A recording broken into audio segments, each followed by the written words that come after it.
Blessed day to all my viewers out there. Welcome to Dwayne's TV. So for today's video, unboxing naman tayo.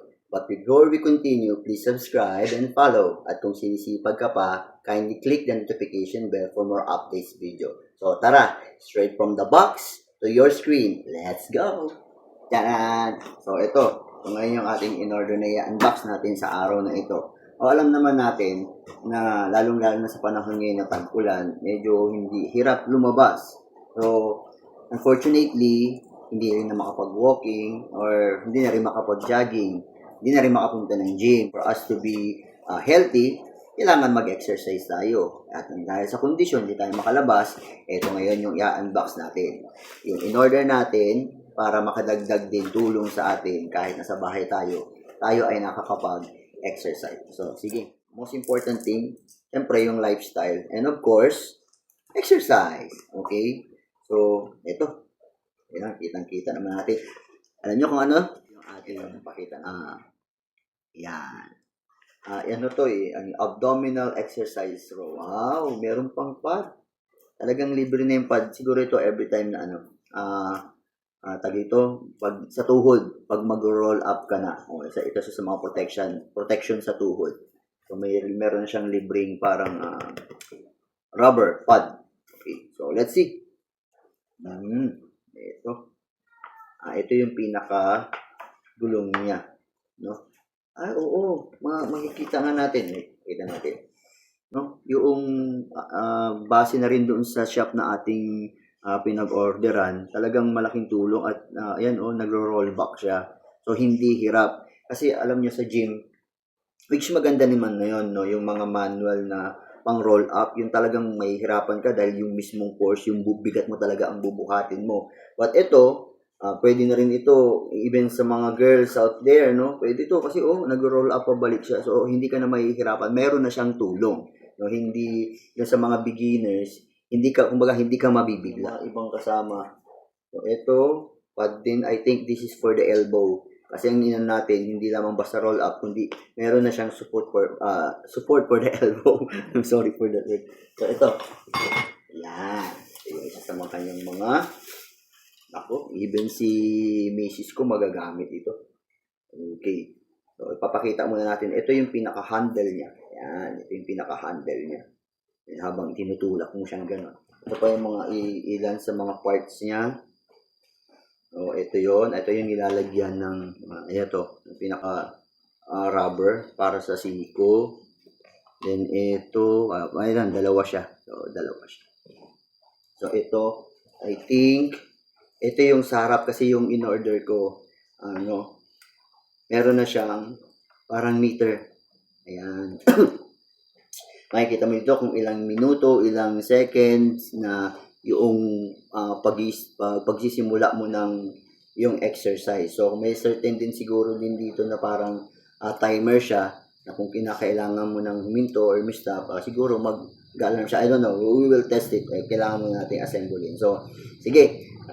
Wala na ba? So, that's all. So, samahan nyo ako ni assemble to. Then later on, try din natin. Tara guys, samahan nyo akong i-assemble itong ating roll-up exercise, abdominal exercise roll-up. Okay.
paano gamitin, kahit madali lang naman.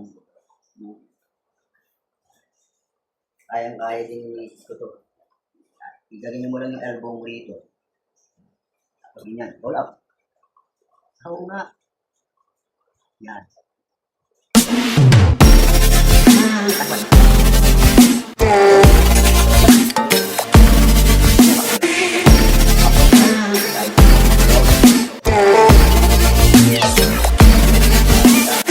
Pero of course, kailangan din natin ingatan ang ating mga sarili.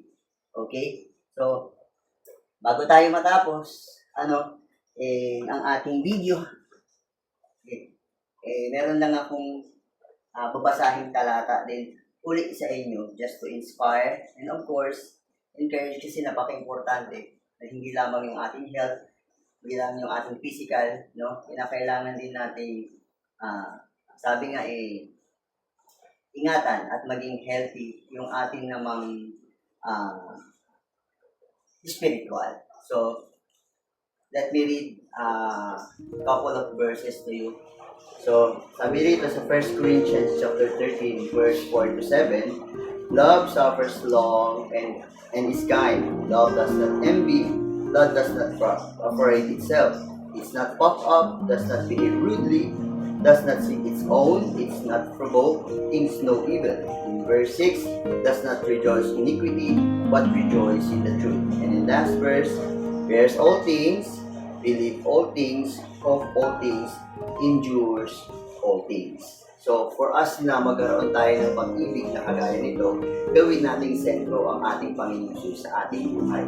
Okay, for us to stay balanced, physically, and emotionally, and spiritually, kinakailangan yun. So, until next time, God bless.